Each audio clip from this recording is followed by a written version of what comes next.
We've been waiting so long, the season's finally here. Soak it up and cheer, cause Timberwolves Talk is here. No need to fear, the wait is now gone. So farewell so long, cause Timberwolves Talk is on.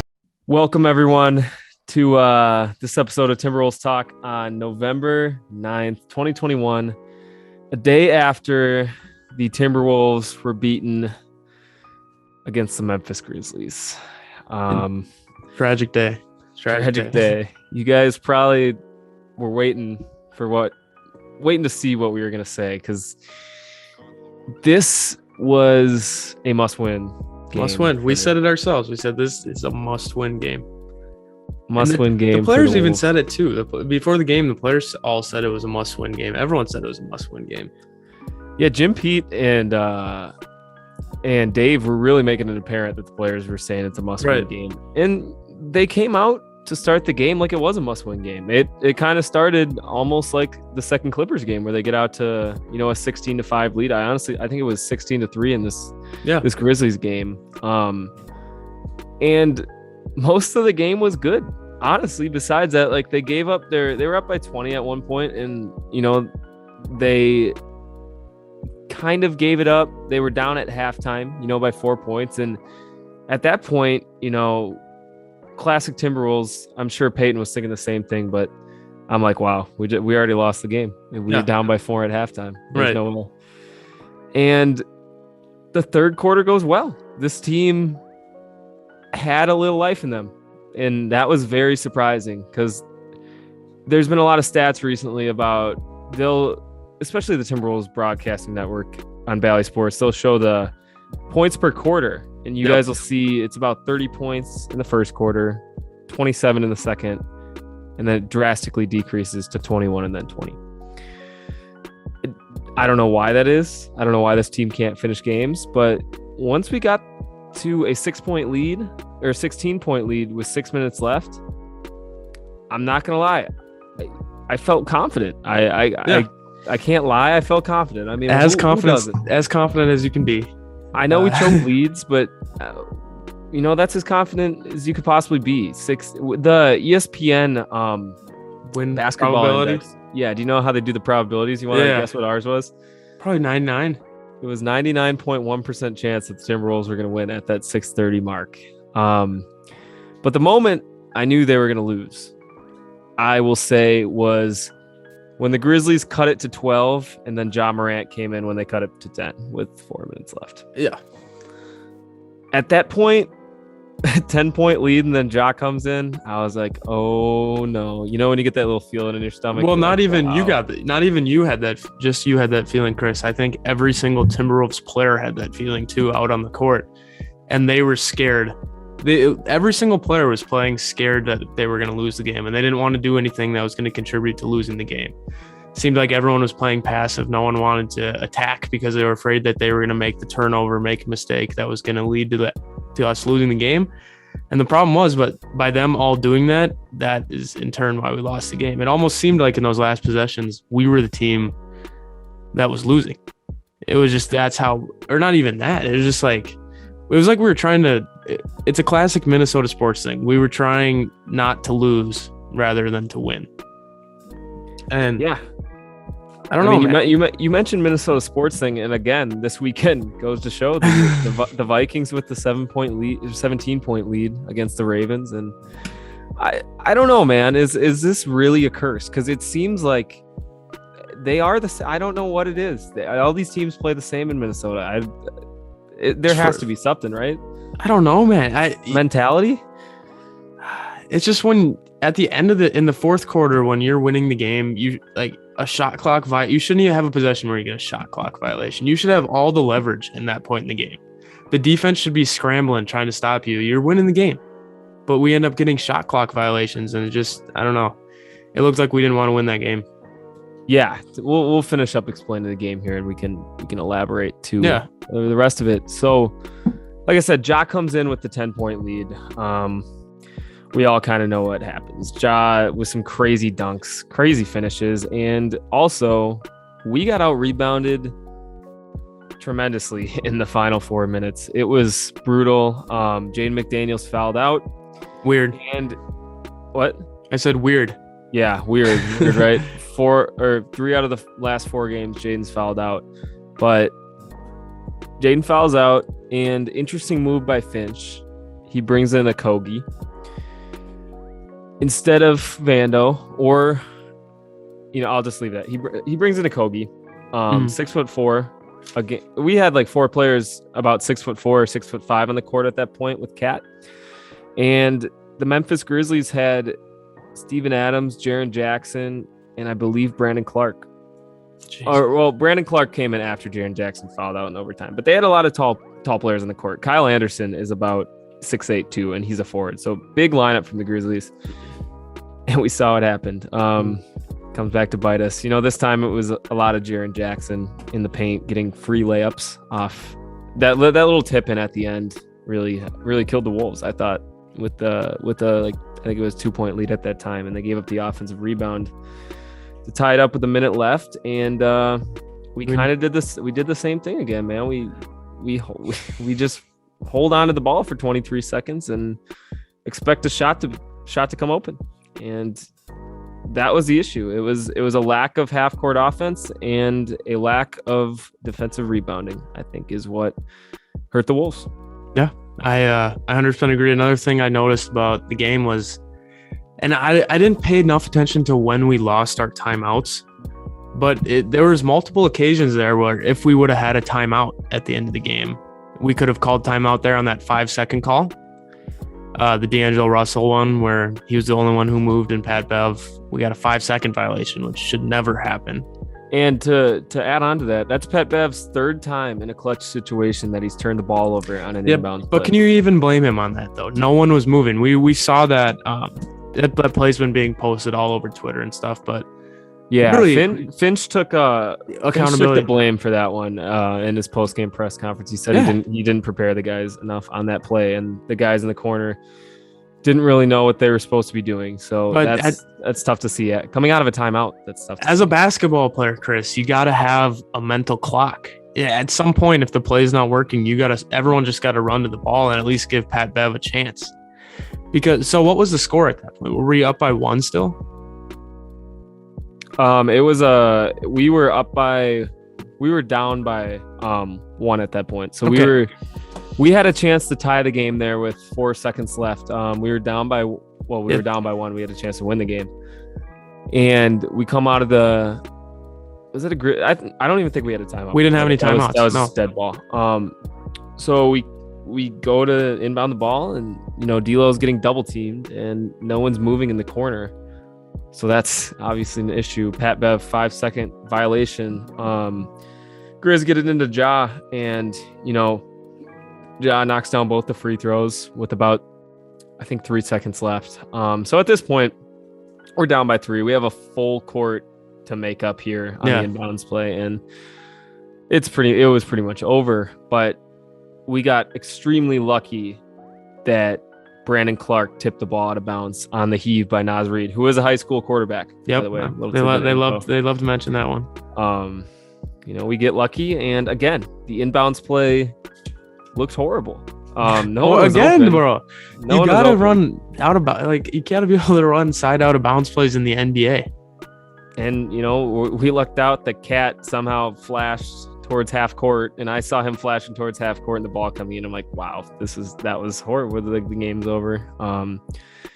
Cat makes a magical shot at the buzzer, hits the 3 to tie the game and send it to overtime. And what I really was disappointed by, honestly, was the celebration after the shot. We piled on top of Cat when we won the game. It was just overtime. We just tied the game. Of a game where you were already winning by 20. It should never have been in that situation in the first place. So that just makes it it's like storming the court when you're a higher ranked team almost. It's just you should know how to be in that situation. You know what I'm saying? Act like it just shows. Yeah, it just shows that we've never been there before. Yeah. So before we head into overtime, which was brutal to say the least, we made 2 buckets I believe, in the last 8 minutes of regulation time. Besides the cat bucket, so 3. Again, that is very reminiscent of the dry streak we had at the end of the Clippers game, Right. which is very alarming in the fourth quarter. And I think the biggest thing that I would have done to stop this 16-point run by the Grizzlies was sub in Naz Reid at the 4. We would have rebounded better. And Naz Reid last night was on fire. I actually loved how he played last night. He was hitting corner threes, being aggressive, playing good defense and rebounding. I think that was just an error by Chris Finch not putting him in, and it showed. We got out rebounded heavily. Yeah, that stretch there, I think it was in the second quarter maybe, when Naz and Kat were both out there together, man. They looked super good, actually. And like that's something that I feel like a lot of Timberwolves fans and a lot of people have called for that lineup in the past, and like just to see it work out like that is something that maybe we need to go back to more. And Britt asked that to Finch again in the post game, and Finch thought it was a good situation to give them a little run time, and he's going to look at it in the next games. But we've kind of heard that honestly before. I've at least heard that he said he's going to do it. That's our best 4 and 5 pairing statistically, and just you can just tell by the eye test. It looks. I don't know why they don't start those two, and I don't know why we don't have at least give it more of a chance. At least give it more of a chance. Yeah. Naz isn't a real 5. He's 6'9". I mean, Cat's not a real 5 either, bro. I think you do need a 7-footer, man. I think you need a true 7-footer for rebounding purposes. And like you mentioned earlier, Willie Cauley-Stein's available. I'm sure there's a lot of other 7-footers that can fill in a rebounding position. Or Nathan Knight, he's 6'10". Yeah. Why not give him some run time? I mean, he's been playing spectacular for the Iowa Wolves, who are now just like the only thing that we can look at for happiness nowadays. I swear I've seen more Iowa Wolves highlights than I've seen Timberwolves highlights. I think so. I think I have. You know, seeing that 31-point Nate Knight performance was nice to see. The rotations right now. I think Finch is struggling, bro. I think Finch is honestly, man. I think we touted him we call him the savior a little too early. I think there's been a lot of things happening this year that are just kind of unacceptable for an NBA coach and an NBA team. We're talking about these huge 16-point runs by the other teams when we just can't get a bucket. But look at our offensive players that we have, Chris. We have so much talent. You got to be able to put these players in situations where they can score and where they can just get an easy bucket. Because you look at all these other teams and they can just get easy It's easy. It's easy buckets. And for the Timberwolves, everything is so hard. Like, I feel like even when we're doing good, it is like we have to give it our all. Yeah, I think a nice point that actually Dane Moore brought up in the post game presser. He asked Kat this. He said how Kat's feeling in a flow type offense and how to get that flow. And Kat responded, he doesn't know. That's why he gets paid $1 million. He's got to figure it out. But he brought up another interesting point today about how every single coach Karl-Anthony Towns has had so far has been a very set play coach.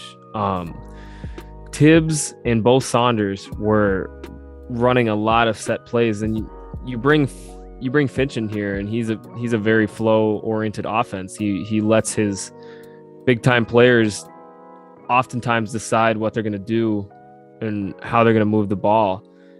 And it looks sometimes like Kat doesn't know what to do with the ball and the flow. And I think that's where D'Lo has been really excelling lately, is now that he's starting to hit his shots. He looks really good in that offense because he knows when to pass the ball. He knows when to get his shot. I don't know if Kat needs to adjust to this or if he's just, I don't know. It's something's wrong with Karl-Anthony Towns' ball movement at the moment and his decision making in the low post. And I think it's because he's never had that free reign before of just letting him do him. Right. And I think he doesn't. I think he's been covered by a system for so long in his life that now that he's free to do what he wants, he doesn't know who he is as a player anymore because he's just so used to having the coach tell him exactly what to do. And then that's what he does. So I think You're right there. And I think another player that might be struggling with that is Anthony Edwards. I think that his ball movement also has struggled. There's been a few times when he drives to the cup and then kicks it out, and then we get the offense rolling. Maybe a few swings around the 3-point line, we get a wide open three. But there's also a lot of times where Anthony Edwards drives in at 4 defenders and then complains that he doesn't get fouled when at the same time there's 3 guys wide open on the perimeter. So I think he's also struggling with the ball movement aspect as well. Yeah. I think at the moment, Pat Bev and D'Lo are the only ones who are really operating well within the system. And that's really weird how Pat Bev is. Every time I see Pat Bev drive with the ball, he really does make a good decision in the lane. I mean, he either passes it off or takes that nice little fadeaway that he's shown a few times now with the immediate stop. And the biggest thing in this offense that is killing Karl Anthony Towns is having Vando and Okogie on the floor. Mm-hmm. It's very apparent that Vando and Okogie's man comes and harasses Karl Anthony Towns in the low post. But Vando and Okogie are such a non-factor offensively on the offensive side of the ball that it doesn't matter. We're in theory playing 4-on-5 when we're playing one of those two. Vando not as much as Okogie, but they both can't shoot, and that's when you're running an offense that's based around shooting, and you have guys that can't shoot. They're basically unplayable at that point, honestly. Because Cat needs shooter. If you're gonna double Cat, the best way to break them out of doubling Cat and opening up the lane for him is to pass out of it. It's the easiest answer in the world, and I think that's where Nathan Knight could honestly step in. If you guys have watched his G League highlights and his Atlanta Hawks highlights, you can see he can hit that 3 ball at a 35% clip. You can see he's an excellent mid-range shooter, and he knows how to get to the cup. I think at 23 years old, I think he's at times better decision makers than some of those guys already that are in the starting lineup and role players. I think we need to let some of the young guys get some run. I think we do need to let Balmero get some run at the point guard because I like Pat Bev and the D'Lo pairing. I think it's a good pairing. I think the Rubio and D'Lo pairing didn't work for the fact that I don't think Ricky Rubio was a smart basketball player last year. But Pat Bev seems to know how to play off D'Lo a lot better than Ricky knew how to. And I think it is crucial to have Patrick Beverley in the starting lineup at this point because he's one of our plus players. And in order to have him in the starting lineup, you have to have a decent backup point guard because D'Lo and him are not going to be able to, run that much time. D'Lo can't play 43 minutes a night. He's not that durable. I would give Balmero a chance personally. He's shown me in his 2 G League games, he's put up 20 and 10 in both of them. Why not? Or even McKinley Wright, maybe. He played really solid last night too. I think he had 30 points and 10 assists or something crazy like that. I mean, yeah, we got options. And even I know Jalen Noel, when he got his one chance earlier a few games ago, he didn't really do much. But even him, just burying guys like that on the bench is tough when a guy like Jordan McLaughlin is getting all the minutes, and he has struggled a lot. But what you're saying about Nate Knight is that he also fits in kind of that same category as Naz Reid. Yes. They're both kind of the same player, the big that can shoot the 3. That's not a huge, that's not necessarily a center, but kind of like that between the 4 and the 5. And that's kind of what you need for Karl Anthony Towns. And the thing with Cat and the double teaming of Cat is when our guys are hitting shots, you can't double Cat because that's an easy 3 every single possession when you leave someone wide open and when we have shooters out on the court. So I think once that starts to come around, everything's going to start clicking for Karl Anthony Towns. If he can start finding players open for 3s, and then they got to respect that, and then he gets a little bit more leeway, and I think that'll really open it up for him. But we got to hit shots, and that's really hard when you have a guy like Josh Okogie or Jared Vanderbilt out on the court. Yeah, it's I think another forgotten part of that brutal game was Malik, and it was a 1 step forward, 2 step back kind of night for him. Yeah, it was poor decision making, non-factor, off ball. I didn't see him cutting, and he wasn't hitting his shots. And he last year played such a crucial part into us winning games at the end of the season. You know, when we were kind of almost, we were almost 500 in the last like 20 to 30 games. Did he play at the end of the season, or wasn't he out with the? No, he played. Did he? I thought he was out of the season with the hamstring. Maybe at the end, but even during the season when D'Lo and Cat were, you know, alternating with their injuries. That's when we won games with Malik, and he's been a different player, man. He is not even when he's making his shots. The shot looks off. The shot looks really flat. He has a flat shot, but it just looks like it's always going to be hitting off that back rim out. I don't know.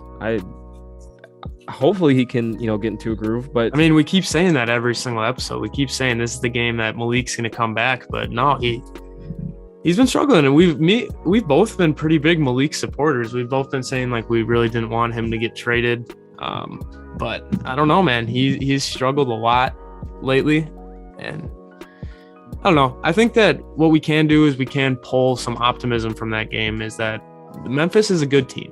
They're a pretty solid team in the West. They'll be in the playoffs this year. Maybe you think they'll be higher than the play-in? I think they'll probably be in the 7 to 10 range. The West is just too deep. Yeah, so those are they're one of the teams that we are going to be competing with for like the play-in spot, like up in that area. So for us to we should have won that game.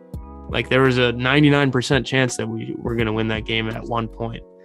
And just to see that, at least it has to give you some optimism. I mean, it is still early in the game, in the season. I think we're going to be okay, but it just hurts so much to have to go through that, because that is so reminiscent of what happened last year, every single game. And remember that one stat last year, how we were like 0-7 in overtimes or something at one point? Yeah. Like it just, whenever we go to overtime, you know we're not going to win the game. Like there's just a 0% chance. Yeah, it's demoralizing, man. We just didn't hit shots in overtime. It was bad shot selection, and poor defense. That's kind of been the story of when the Wolves have a decent shooting night, is their defense is on the drain, and that's alarming. I think just the most frustrating part of these first 9 games is our record should at least be flipped at the moment to 6-3. If this team played like they should. These first, 9 games were the games to get us off on a good footing and provide, comfort when we lose to the Warriors or to the Lakers or to a team like that. But, they have really not a lot of room for error. If you think about it, we're almost 1/8 through the season, and that's a big chunk of the season, and they are on a 5-game losing skid. We said it last game, and we're going to keep saying it until they break this losing streak, but the next game is a must win, and it's against the Warriors. They're going against in my opinion, the best team in the league at the moment, without Clay and without Wiseman. The Warriors are, Steph Curry is just incredible, man. And Jordan Poole now is, probably going to be the most improved player. And they just play well as a unit, man. They really do. They're one of the best coach teams in the NBA. Their stadium is one of the hardest stadiums to play at. It's going to be a brutal road game for the Wolves. Andrew Wiggins return. Andrew Wiggins, I'm sure, is going to have his revenge game against the Wolves. Hey, but D'Lo is going to have his revenge game, so it'll be a drama-filled game. And if you guys are going to be tuning in, me and Chris will be live streaming that game, starting at about, what time are you thinking? 8:40 tomorrow? Yeah, we can do 8:40. It's a 9:00 Central Time game. Yeah, that is late one. That is a must-win game, and it could get really ugly really fast. The play-by-play announcer and the color commentator on the Bassel live stream tomorrow could be a little demoralized halfway through the game. No. If we have a 15-point lead at halftime, we won't be excited either. Trust me about that. We will be actually probably more worried if we're up by 15. We're gonna be bringing the energy, though. I'll give you that. I got a question for you, Chris. I was thinking about this yesterday. I don't even know if I don't know if I asked you this, but Would you rather have Ja Morant or Anthony Edwards? Well, I would rather have Ja Morant, but that's not a diss to, Anthony Edwards at all, considering Ja Morant, I think, is pretty much already solidified himself as a top point guard or top 5 point guard in the league. And he's going to, once the Currys start to retire and the CP3s, it's going to be probably Ja and Trey for the number 1 point guard spot in the NBA. Ja's going to win an MVP. What about Luka? His career. I don't know what Luka's ceiling is now with this new rule change. He's not averaging, he's averaging about 22. And I think Ja is just such an explosive athlete and such a clutch player at that. And he's a great passer too. That's great another passer. thing. Yeah, he can run a game. One of possibly the best finisher for the point guard position in the league. He can do it multiple ways. If you see some of his layups, they're incredible. It's not a diss to Anthony Edwards. I think potentially they have the same potential. I can see them both with Anthony Edwards. Nice quote size, there. Yeah, with Anthony Edwards' size and skill set, he could be one of the best players in the league too, and potentially win an MVP. But I would bet on Ja Morant reaching his fullest potential more than I bet on Anthony Edwards reaching his fullest potential. Again, I love Ant. I think it was one of 2 picks, and I think at least we didn't pick Wiseman, is what I'll say. Like Darren wanted to. Yeah, at least we didn't pick Wiseman. I can't speak too much about LaMelo because I think LaMelo is also going to be, a top 5 point guard in the league at some point. It's tough though. Kind of segueing off topic from that, but our point guard is playing well right now though, and we talk about wanting an All NBA point guard, but D'Angelo Russell, I have been. Without those 2 bad shooting nights where I think he still got to his spots and shot the ball, which I like him doing. He has really been getting to his spots and, making the offense roll, in my opinion. Besides those last 5 minutes or so, I thought D'Angelo Russell was the reason that we even scored that much points last night. You could tell the difference of our team with and without D'Angelo Russell. And I mean, you were going for his head. You're coming for his head a little bit after those few games. What changed? What you just? It's hard. It's hard because he's the type of player where when he's good, he's really good. When he's bad, he's really, really bad. I think I was a little too hard on him for having a cold stretch when the entire team was having a cold stretch. But I really do think you have to realize he's a guy who's going to get to his spots, and even though he's going to take a few contested shots, he's taking those on purpose. He's a tall guy. He's a lengthy point guard, so he's going to be able to get it over those guys, and that's where he succeeds. And I thought his driving looked a lot better last night. I thought he attacked the rim fairly well, in my opinion, and passed out of it well. Yeah. So, he's a heat check type player, man. I was watching the game with my roommate, and I was taking bets with him. So after D'Angelo Russell made 2 threes in a row, I said, all right, I'll put $1 on this next possession. I get D'Angelo Russell, you get the field. Who's shoot? I'm saying D'Angelo Russell's shooting it. He took the field. And then sure thing, D'Lo dribbles down the court, chucks up a deep 3, misses it. But still, he's the type of player where, if he makes one, he's going to shoot it the next possession. He's going to keep shooting until he misses it. That's kind of how his heat check works, is what I've noticed, is he will keep shooting until he misses, which I like that. I like that confidence. And yeah, he can hit 2 to 3 threes, boom, boom, boom, back-to-back possessions, and you didn't even know what happened. Yeah, he's a hard player to like, though. We've talked about this. He just has a very different game. He plays like no one else has ever played, and I don't think anyone else will ever play like him. He just takes a lot of contested 2s and just a bunch of contested 3s, and it's kind of hard for a normal basketball fan just to see that and appreciate it for what it is. Every team needs its volume scorers, and most nights those volume scorers are going to do well, but obviously some nights volume scorers are going to play like a Dion Waiters and be really inefficient and not score. But volume scorers are also the reason teams win games. Right. So it's important. D'Lo is without, with this Gerson Rosas constructed roster, the offense is built around D'Angelo Russell. D'Angelo Russell might be the most vital part of this team due to what Gerson built. I don't know. Without D'Lo, this team just looks empty. I don't know. It's missing something. It's missing something, and I don't know if you plug the same point guard. I don't know if you plug a different point guard in there and it looks any better. Like Pat Bev, without D'Lo, it didn't look great. That's a really interesting point you bring up. That I never really thought about it like that. That the team is built around D'Angelo Russell, when in reality he might be the third best player on the team. If the roster is 100% constructed around D'Angelo Russell, it's so that's obvious to see.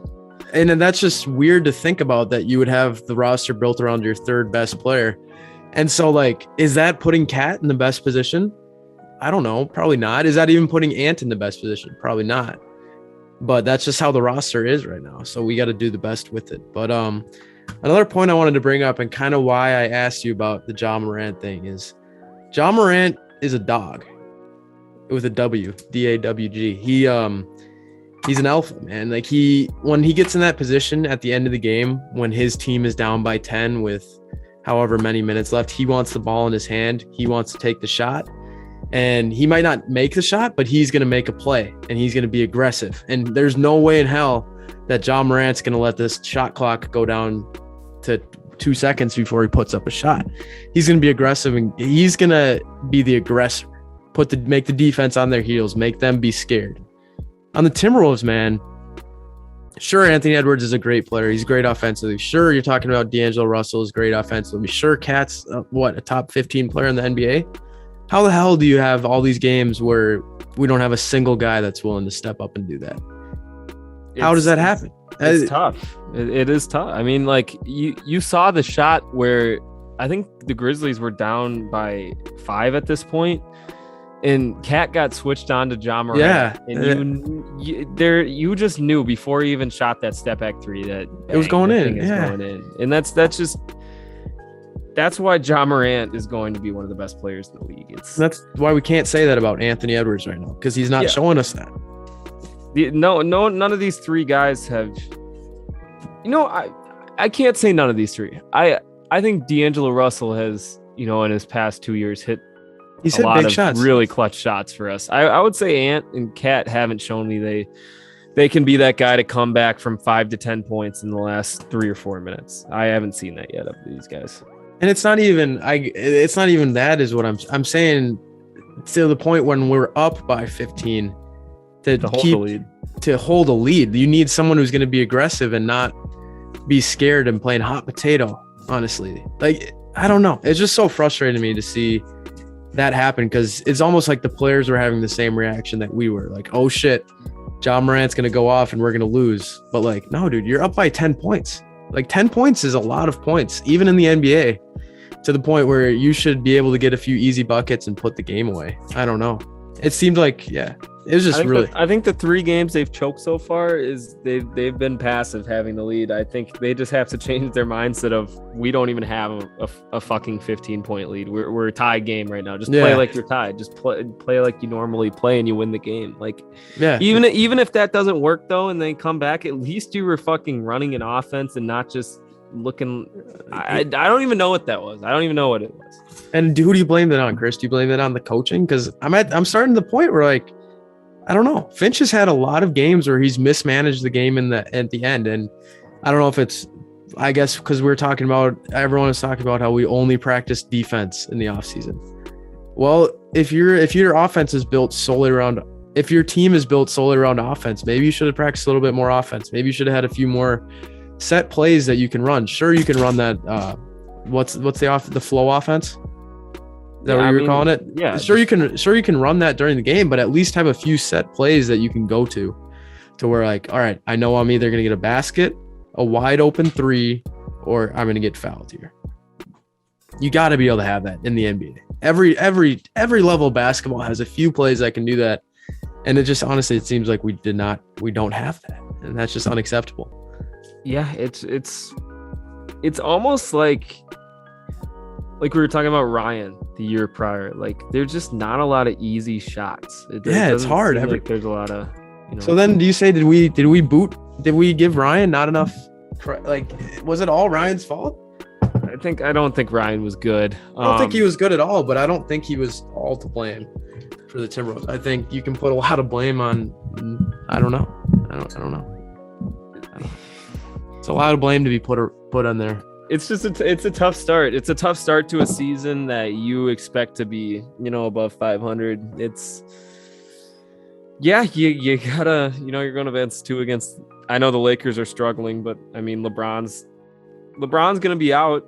That's gonna be a plus for the Timberwolves, but that's not usually where we. That's thrive. not a guarantee, man. We played teams without their stars all year, previous games. So I think it's a tough first 9 games. They gotta switch up the next 9. They gotta have a winning 9. The next few. So yeah, a winning streak's gonna feel nice. I remember last year that was also. Because we guys don't know about it. Me and Chris are very invested in this. Like, honestly, I'd say too invested at this point, to the point where it ruins my night if the Timberwolves lose. Like last night, man, I was so pissy. My roommate's like, "Dude, what is wrong with you?" Like, I'm like, "I'm sorry, man." Like, I take it. It's just because, like, for Chris and I, it's not only that. Oh yeah, we're huge Timberwolves fans, so we have to watch the team. It's more than that, because then we got to come back the next day and we got to talk about the loss. We got to relive the loss. We got to break down the loss.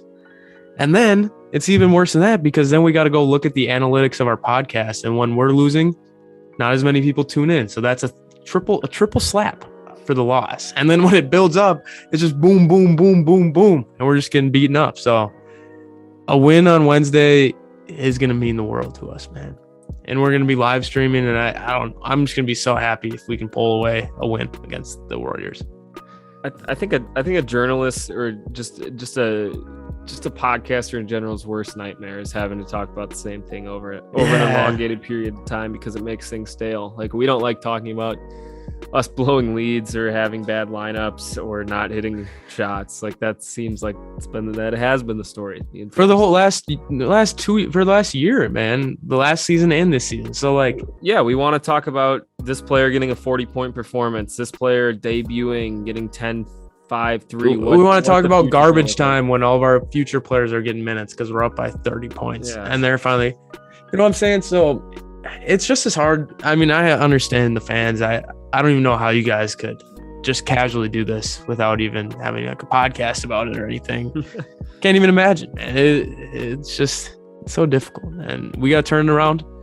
And I still have faith. I mean, that's what I wanted. That was my point I was trying to make at the beginning of the podcast at some point. But I still have faith. It is a long season. And you said we're already 1/8 of the way through the season. I don't know. When I look at that, Chris, I see a lot of season left. 7/8. It's a lot. Well, you were right. It's a lot of season. These guys, I sure hope they can. They have to figure something out quick, because it is a long season. But once you start, dropping 5 in a row, that means a lot towards the end. So, they're playing the league's best. They're going to be the hungrier team for sure. Hopefully the Warriors are a little laxed after being 9-1 to start the season. Yeah. So. Hey, maybe Curry gets the rest tomorrow. Maybe, I don't know. But even if he gets the rest, someone's going to go off against us. Let's look at the Warriors roster. Let's make a prediction. Who is their like 3 or 4, probably like 6, 7, 6, 8 type player who's just going to just destroy the Timberwolves? Because we always just get beat by that. We got to make sure we guard Jordan Poole. He is very reflective of what we have been struggling to guard, which is Reggie Jackson, Devontae Graham, people like that. And Jordan Poole's only better. Jordan Poole is going to be an X factor for them. Curry's going to get his. Who do you put on Curry? Who's going to guard him? We going to start at Kogi? Put him on Curry, or is that not even a? Let's see what Pat Bev. Yeah, what am I talking about? No, Pat Bev is going to lock Curry's ass up. That's a fact. That's a fact. Yeah, so we got Bev on Curry, then what, D'Lo on Poole, Draymond, Wiggins, and then who else? Who they got at the 5? Damian Lee, I know he's been playing well. I have no clue who the Warriors have at the 5 at the moment. I think Draymond might be playing the 5. They might be small ball. It's not a bad matchup for us though, because we usually struggle when a team has a 7-foot center. That's when. So I think it's going to be a big game from Cat. That's my prediction. A big game from Cat and a big game from Curry. Those are going to be the 2 guys that play the best. And I don't know. I hope we can win. It's a must win. And if we don't win, we'll be sad. That's all I can say. We'll catch you guys on the live stream 9 p.m. Central Time tomorrow. Get in there at like 8:55. Right, because there's gonna be a lot of Warriors fans in the chat, so you guys gotta bring some Timberwolves pride for us. Yeah, we're gonna really need it tomorrow. Thank you guys for listening. Peyton and I hope our next Timberwolves talk is completely different than the one. Yes, sir. Have a good rest of your day, guys. Peace.